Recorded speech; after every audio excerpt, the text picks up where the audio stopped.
باغ جنت کے ہیں بارے مدح خانے اہل بیت،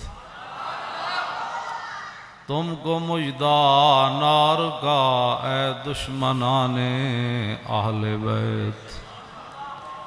ان کے گھر بے اجازت جبریل آتے نہیں، قدر والے جانتے ہیں قدر و شان اہل بیت۔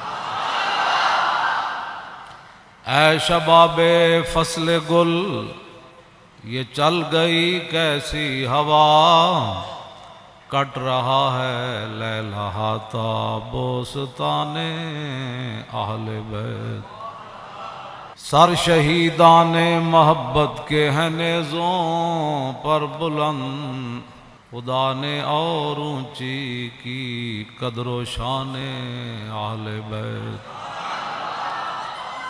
زخم کھانے کو تو آب تیغ پینے کو دیا، زخم کھانے کو تو آب تیغ پینے کو دیا، خوب دعوت کی بلا کر دشمنان اہل بیت، خوب دعوت کی بلا کر دشمنان اہل بیت۔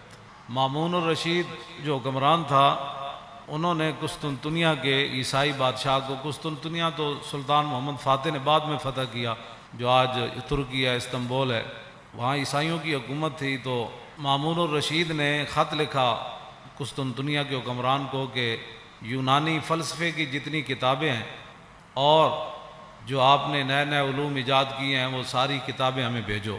اس وقت تو مسلمانوں کا ہی آرڈر چلتا تھا۔ وہ بادشاہ گھبرا گیا، اس نے اپنے پادریوں سے مشورہ کیا کہ مسلمانوں کا حکمران ہماری یونانی فلسفے کی کتابیں اور دیگر جو ہے جدید علوم کی کتابیں منگوا رہے ہیں اپنے ملک میں پڑھانے کے لیے، تو کیا ہم دے دیں؟ کہیں مسلمان ہم سے آگے تو نہیں نکل جائیں گے؟ تو ان کا جو بڑا پادری تھا اس نے کہا کہ ساری بھیجو، ساری کتابیں بھیجو۔ اس نے کہا کیوں؟ اس نے کہا جب یہ ہماری کتابیں پڑھیں گے نا فلسفے کی، تو پھر یہ قرآن و حدیث بھی فلسفے سے سمجھیں گے، پھر یہ امام حسین کی شہادت پر بھی فلسفہ شہادت بیان کریں گے، اور معراج شریف پر بھی یہ فلسفہ معراج ہی بیان کریں گے، اور نماز پر یہ فلسفہ نماز ہی بیان کرتے رہیں گے۔ ہاں جی، ان کو پھر ہر بات جو ہے وہ ہماری عینک سے یہ اپنا دین پڑھیں گے، فوراً بھیج۔ تو آج بات وہی ہے، فلسفہ شہادت تو بیان ہوتا ہے، لیکن بتاؤ اے شیخ کہ ابن علی آیا تھا کیوں میدان میں، بتاؤ اے شیخ کہ ابن علی آیا تھا کیوں میدان میں، گر ہو سکتی تھی حجرے میں شمع ایمانی روشن۔ فلسفہ شہادت، ساری فلسفہ شہادت۔ تو اس کی بات، اس پادری کی بات کتنی عجیب تھی کہ بھیجو بھیجو، یہ جب قرآن بھی پڑھیں گے تو پھر فلسفہ قرآن ہی بیان کریں گے، فلسفہ حدیث ہی بیان کریں گے، انہوں نے اور کوئی بات نہیں کرنی۔ اس کی وہ دور رس نگاہیں اس پادری کی دیکھ رہی تھی۔ آج مسلمان نماز بھی پڑھتا ہے تو فلسفے کے تحت پڑھتا ہے، یہ نہیں کہ میرے رب کا کوئی آرڈر ہے، کہتا ہے ہو سکتا ہے جو کام رکا ہوا ہے وہ کام ہو جائے، ہو سکتا ہے ویزا لگ جائے، ہو سکتا ہے بیماری سے شفا مل جائے، ہاں، اور یہ فلسفے کے طور پر سارے کام کرتے ہیں۔ تو اس واسطے اگلا جو شعر ہے نا، اس سے پہلے میں نے یہ بات اس لیے بیان کی تھی، آپ ذرا سوچیں کہ ہوا کیا کربلا میں۔ اپنا سودا بیچ کر بازار سونا کر گئے، عن عقبۃ بن ابی العزیر ان الحسین خطب اصحابہ واصحاب الحر بالبیدۃ۔ عقبہ بن ابی العزیر یہ کہتے ہیں کہ مقام بیدہ پر حضرت امام علی مقام امام حسین نے خطبہ دیا، اپنے ساتھیوں کو بھی، اور ہر جو یزیدی فوج کے سے پس بعد میں پھر امام علی مقام کے ساتھ بھی آ گئے، پھر حضرت ہر بن گئے۔ آپ نے خطبہ دیا مقام بیدہ پر، فرمایا فحمد اللہ واسنا علیہ، اللہ کی تعریف بیان کی، پھر اس کی توصیف بیان کی۔ فقال ایھا الناس ان رسول اللہ صلی اللہ تعالی علیہ وسلم قال، فرمایا میں نے اپنے نانا جان کو فرماتے ہوئے سنا، مر رہا منکم سلطانا جائرا، کہ تم میں سے کوئی آدمی ظالم بادشاہ کا زمانہ پائے، یہاں تو ظالم کہنا بھی کہتے ہیں جی آپ نے ظالم کہہ دیا، مر رہا منکم سلطانا جائرا، تم میں سے کوئی آدمی ایسے بادشاہ کا زمانہ پائے جائر، جو ظالم بادشاہ ہو، مستحلا لحرم اللہ، جو اللہ تعالیٰ کی حرام کردہ چیزوں کو حلال کر رہا ہو، ناقصا لعہد اللہ، وہ اللہ کے ساتھ عہد و پیمان کر کے پھر اس کو توڑ رہا ہو۔ کلمہ پڑھنے کے بعد تو پھر نگاہ اور بندے کا رخ اور بندے کی ساری باتیں پھر ادھر ہی ہونی چاہیے نا۔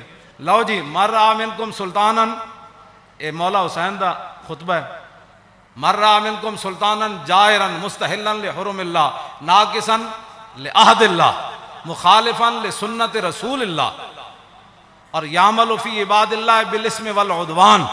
فرمایا رسول اللہ نے، میرے نانا جان نے فرمایا، جو ظالم بادشاہ کو دیکھے اللہ تعالیٰ کی حرام کردہ چیزوں کو حلال کرے اور اللہ کے ساتھ عہد و پیمان، کلمہ پڑھنے کے بعد بندے کی مرضی مک جاتی ہے، فرمایا اللہ کے ساتھ عہد و پیمان وہ توڑ دے، رسول اللہ کی سنت کی مخالفت کرے، یعمل فی عباد اللہ بالاسم والعدوان، اور قوم کے اندر برائیاں اور قوم کے اندر گناہ اس کا رواج دے، بجائے اس کے قوم کے اندر برائیاں اور گناہ کو ختم کرے، نہیں، یعمل فی عباد اللہ بالاسم والعدوان، وہاں سرکشی اور ظلم و ستم اور گناہ کو رواج دے، فلم یغیر علیہ بقول ولا فعل وکان حقا علی اللہ ان یدخلہ مدخلا۔ مولا حسین فرمانے لگے کہ پھر میرے نانا جان نے کیا فرمایا، ان حالات کو دیکھ کر کوئی بندہ اپنی زبان سے اور اپنے ہاتھ سے اس ظالم کا ہاتھ نہیں پکڑتا تو اللہ رب العالمین قیامت والے دن جس جگہ اس ظالم کو داخل کرے گا نا، وہ تماشا دیکھنے والے کو بھی داخل کر دے۔ ہمیں بھی بہت سارے لوگ مخلصانہ مشورہ دیتے ہیں، آپ کو کیا پڑی ہے، اس معذوری کی حالت میں آپ جیلیں کاٹتے ہیں، یہ کرتے ہیں، وہ کرتے ہیں، جی یہی بات ہے، کیا پڑی ہے آپ کو؟ دیکھیں بڑے بڑے لوگ، بڑے بڑے متقی پرہیزگار اپنے آستانوں پر بیٹھے ہیں، اور بڑے بڑے شیوخ حدیثیں پڑھا رہے ہیں، اور بڑے بڑے مدارس چل رہے ہیں، آپ کو کیا مصیبت پڑی ہے؟ کیوں جی؟ جو چیز مولا حسین کو لے کر کربلا میں گئی نا، وہی چیز خادم حسین کو بھی پریشان کرتی ہے۔ آگے آپ نے کیا فرمایا؟ الا ان ہؤلاء قد لزموا طاعۃ الشیطان وترکوا طاعۃ الرحمن واظہروا الفساد وعطلوا الحدود واستاثروا بالفیء وانا احق بالغیر۔ آپ نے فرمایا دیکھتے نہیں یزید نے کیا کام شروع کر دیا، قد لزموا طاعۃ الشیطان، یہ سارے کے سارے شیطان کے اطاعت گزار بن گئے، وترکوا طاعۃ الرحمن، اللہ کی اطاعت انہوں نے چھوڑ دی، واظہروا الفساد، ہر جگہ انہوں نے دنگا و فساد برپا کر دیا، وعطلوا الحدود، اور اللہ تعالیٰ کے احکام اور اس کی حدود کو معطل کر دیا، واستاثروا بالفیء، اور قومی خزانہ لوٹ کر کھا رہے ہیں۔ یہ امام حسین نے پھر آگے پہلے یہ بات فرمائی، پھر آپ نے فرمایا حسین مقابلے میں کیوں آیا؟ چشم گریاں، مزرعے اور گلا کٹ کر نمازے، اور شمر کا خنجر گلوئے خشک پر چلتا رہا، اور بزم حق روشن رہی اور حق کا دیا جلتا رہا۔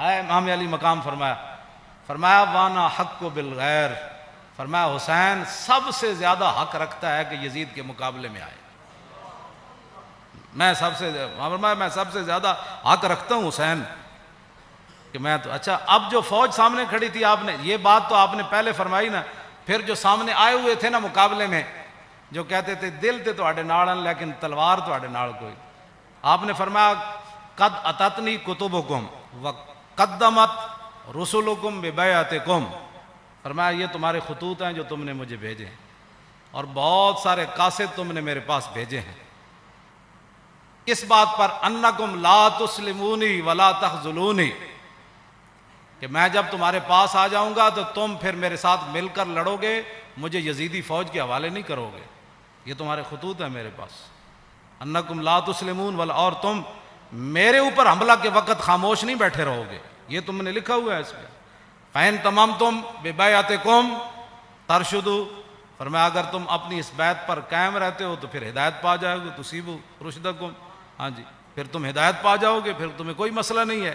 آگے پھر آپ نے لوگ پھر دیکھنے لگے یہ کون ہے، جان بوجھ کر بھی لوگ آنکھیں بند کر دیتے ہیں نا، کچھ ایک دوسرے سے پوچھنے لگے یہ کون ہے جو ہمارے سامنے خطبہ دے رہے ہیں یزیدی فوج میں سے، تو فرمایا فَأَنَا الْحُسَيْنُ ابْنُ عَلِي وَابْنُ فَاطِمَةَ بِنْتِ رسول اللہ، فرمایا جانتے ہو کہ میں حسین بن علی ہوں اور میں سیدہ طیبہ طاہرہ فاطمہ الزہرا کا صاحبزادہ ہوں، جانتے ہو مجھے؟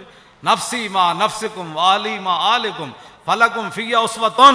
آپ نے فرمایا یہ مت رکھنا کہ حسین تمہیں میدان میں چھوڑ کر چلا جائے گا، جہاں میں رہوں گا، جہاں تم رہو گے حسین تمہارے ساتھ رہے گا، جہاں تمہارے اہل و عیال ہوں گے حسین کے بچے بھی وہی ہوں گے۔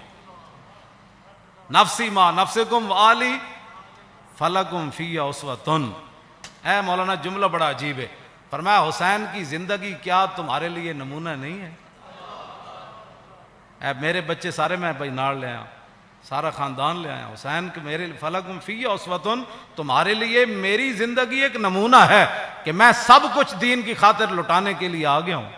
وَإِن لَمْ تَفْعَلُوا وَنَكَثْتُمْ عَهْدَكُمْ فَخَلَعْتُمْ أَعْنَاقَكُمْ مِنْ بَيْتِكُمْ فَلَعُمْرِي مَا هِيَ فِيهِ لَهُ نُكْرَةٌ۔ آپ نے فرمایا کہ اگر تم میرا ساتھ نہیں دیتے اور جو تم نے وعدے کیے وہ توڑ دیتے ہو، میری بیعت تم ختم کرتے ہو، تو اللہ کی قسم مجھے اس پر کوئی زیادہ تعجب نہیں ہے۔ لَقَدْ فَعَلْتُمُوهَا بِأَبِي وَأَخِي وَابْنِ عَمِّي مسلم، فرمایا مجھ سے پہلے تم میرے ابا جی کے ساتھ بھی یہ غداری کر چکے ہو، اور میرے بھائی حسن کے ساتھ بھی تم غداری کر چکے ہو، اور میرے چچا زاد بھائی مسلم بن عقیل کے ساتھ بھی غداری کر چکے۔ وَالْمَغْرُورُ مَنِ اغْتَرَّ بِكُمْ فَحَظَّكُمْ أَحْطَاطُمْ وَنَصِيبَكُمْ دَيَّاتُمْ۔ فرمایا تم سے بڑا کائنات میں بد نصیب کوئی نہیں، جن کو اللہ نے اتنا بڑا حصہ دیا اسلام کی خدمت کرنے کے لیے کہ محمد الرسول اللہ کے نواسے خود آ گئے تمہارے پاس اور پورا خاندان لے کر آ گئے۔ فرمایا تم سے بڑا کائنات میں بد نصیب کوئی نہیں، جو حصہ تمہارے حصے میں آنا تھا، جو خدمت آنی تھی، تم نے اس کو ضائع کر دیا۔ آخر میں پھر آپ نے یہ جملے کہہ کر اپنا خطبہ ختم کر دیا، فَمَن نَكَثَ فَإِنَّمَا يَنكُثُ عَلَى نَفْسِهِ۔ فرمایا جس نے اپنا عہد و پیمان توڑا، قیامت والے دن اس کا وبال اسی پر آئے گا۔ حسین آج برات کا اعلان کر رہا ہے، آگے کیا آخری جملہ فرمایا، فَسَيُغْنِ اللَّهُ عَنْكُمْ السلام علیکم ورحمۃ اللہ وبرکاتہ۔ بس یہ کہہ کر آپ نے خطبہ چھوڑ دیا۔